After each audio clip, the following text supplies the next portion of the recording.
দরজা দিয়ে দেন আপা, দরজা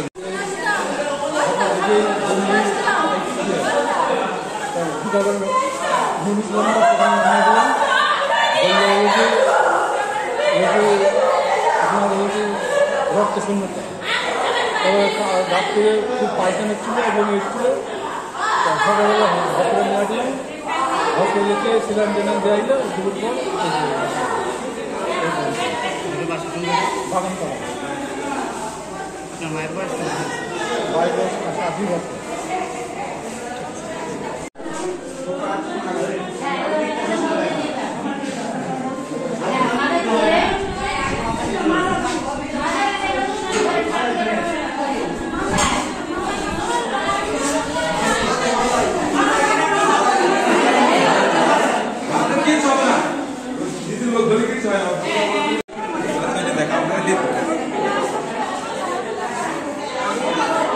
দরজা দিয়ে দেন আপা, দরজা